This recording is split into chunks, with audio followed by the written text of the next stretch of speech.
इमरान खान साहब की सबसे जो बड़ी गलती है वो गलती आपको बताता हूं। पहले आपको मैं कुछ छोटी गलतियां उनकी बता देता हूं। देखें, जो ऐसी गलती जिसकी वजह से कोई शख्स मुसलमान ही न रहे, तो मुझे बताएं आप, फिर वो शख्स पाकिस्तान के अंदर आकर ये कहे कि मैं मदीना की रियासत बनाऊंगा, तो क्या नाज़रीन ये बात मानने वाली है? अकल का ये तकाजा है। जो शख्स आपको मजहब के नाम पर वरगला रहा है, जो शख्स आपको मजहबी टच देकर अपने साथ जोड़कर साजिशों के तहत मुसलमानों के दिमाग में ये बात बिठा रहा है कि मैं मदीना की रियासत बनाऊंगा, मैं इंसाफ लेके आऊंगा पाकिस्तान के अंदर, उस शख्स की सबसे बड़ी गलती आपको बताता हूं। उससे पहले कुछ ऐसी गलतियां हैं कि जिसकी वजह से भी हम ये कह सकते हैं ये हमारा कैसा लीडर था पाकिस्तान के अंदर, क्या ये शख्स वज़ीर आज़म रहा है? पहले आपको मैं छोटी गलतियां आपको दिखाता हूं, ऑन द रिकॉर्ड अभी भी यूट्यूब पर मौजूद हैं। उसके बाद एक ऐसी गलती आपको बताऊंगा, आप भी दंग रह जाएंगे, आप भी हैरान रह जाएंगे। चूंकि मैं खुद पहले पीटीआई में था, बाद में जब मैंने ये गलतियां जब नोट की तो मैंने फिर पीटीआई को अल्लाह हाफिज कह दिया। उसके अलावा और बहुत सारी वजूहात थी पीटीआई छोड़ने की, लेकिन सबसे अहम वजह यह थी, जो सबसे बड़ी गलती इमरान न्याजी साहब ने की थी, वो भी आपको बताता हूँ। पहले आपको मैं छोटी गलतियां बताता हूँ ताकि आपको आहिस्ता आहिस्ता अंदाजा हो। जो छोटी गलतियां हैं हम उसकी वजह से उन पर तनकीद नहीं करते, वो किसी भी लीडर से हो सकती हैं, लेकिन इस तरीके की गलती कोई लीडर भी पाकिस्तान के अंदर पहले ना कर सका जो इमरान न्याजी साहब ने की है। पहले आप सुने जी।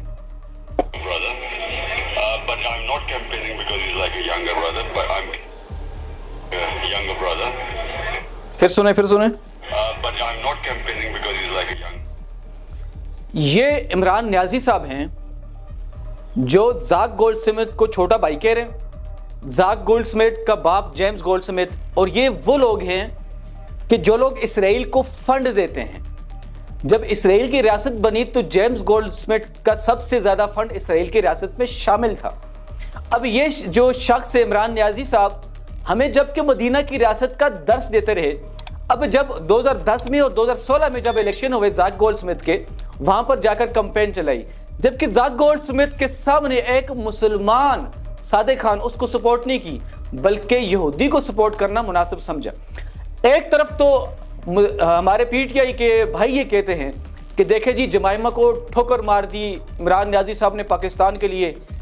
अगर तो जमाइमा खान को वाकई ठोकर मार दी थी उस वक्त जब तलाक हुई, 2003 या 2004 में तलाक हो चुकी थी, तो उसके बाद उसके भाई के पास जाकर उसके भाई को अपना छोटा भाई जैसा कहना और फिर इलेक्शन की कैंपेन चलाना और फिर पाकिस्तान आकर ये कहना कि मैं मदीना की रियासत बनाऊंगा, तो यकीनन ये आपको बेवकूफ़ बना रहे हैं ना। अब इसके अलावा और गलतियां आपको बताता हूँ, आगे साथ देखें। जो शख्स जो लोग जो है यहूद और नसारा को अपना दोस्त बनाते हैं, कुरान उनके बारे में क्या कहता है? ऐ ईमान वालों, यहूद और नसारा को दोस्त न बनाओ, ये एक दूसरे के दोस्त हैं, और जो शख्स तुम में से उनको दोस्त बनाएगा वो भी उन्हीं में शुमार होगा। बेशक अल्लाह जालिम लोगों को हिदायत नहीं देता।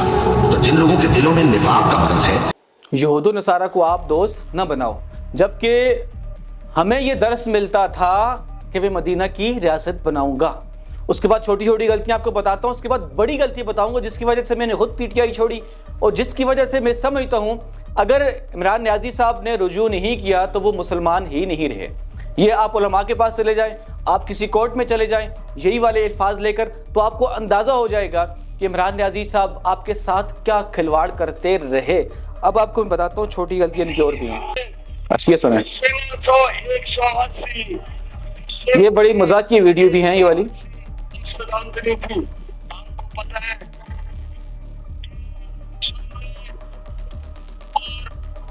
92 के बीच में 7 सालों में 50 लाख की आबादी है।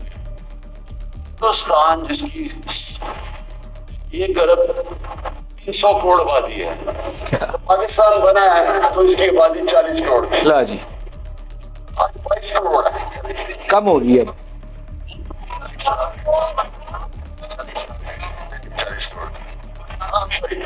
40 साल, 40 पाकिस्तान की आबादी 40 मिलियन थी। Germany and Japan killed millions of their civilians until after the Second World War they decided that they would have on the border region of Germany and Japan, they had joint industries. शेर पर मोहर लगाने कह रहे हैं खान साहब। पकड़ना तो चाहिए उन लोगों को जो मून कटिंग में लगे हुए हैं। मून कटिंग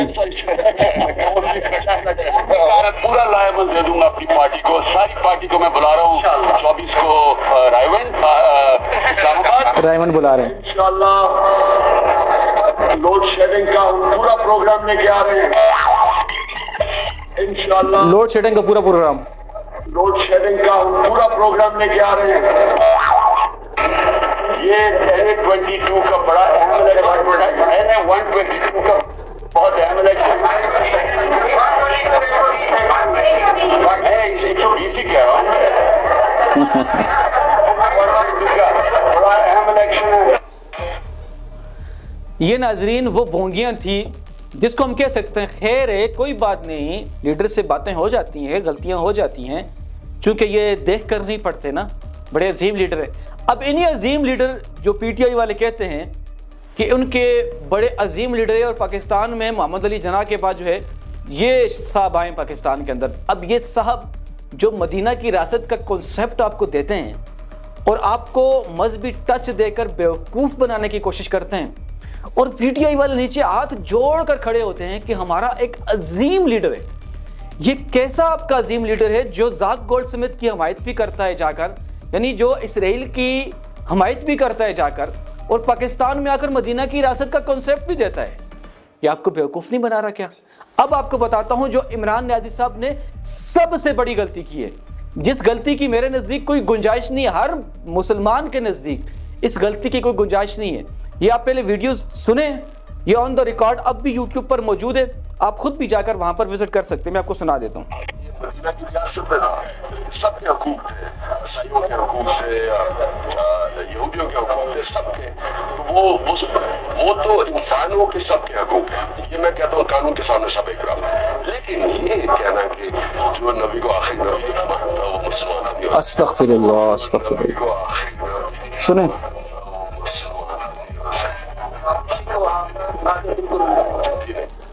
अस्तगफिरुल्लाह, अस्तगफिरुल्लाह, नकल कुफर कुफर न बाशत। ये अल्फाज कि कोई जो शख्स नबी को आखिरी नबी नहीं मानता वो मुसलमान नहीं है, अगर कहना ये मुझे ये बताएं, ये अल्फाज कहना कि जो नबी को आखिरी नबी नहीं मानता, जो नबी अलैहिस्सलाम के बारे में ये रखे गुमान रखे कि वो आखिरी नबी नहीं है, तो ये अकीदा आप मुझे बताएं। क्या ये अकीदा कादियान से नहीं आया?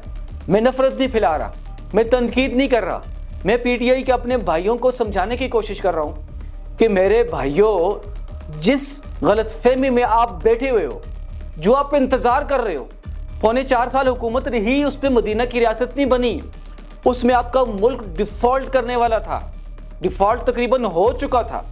उसके बाद जो जो दावे किए थे, एक दावा भी पूरा नहीं हुआ। सबसे अहम जहाँ पर मसला था कि हमारे किसी से अगर पूछो ना कि इमरान न्याजी साहब ने अच्छा काम कौन सा किया है, तो हर शख्स वापसी ये कहता है कि देखो जी इमरान न्याजी ने सेहत कार्ड बनाया। हालांकि इसके हकायक जाकर देखो, ये सेहत कार्ड नवाज शरीफ साहब के दौर में 2015-2016 में शुरू हुआ था, जिसको बाद में इन्होंने चेंज किया। यानी कि जिसने शुरू किया, जिसने कोशिश की, जिसने पैसा डाला उसमें, उसका नाम ही नहीं है।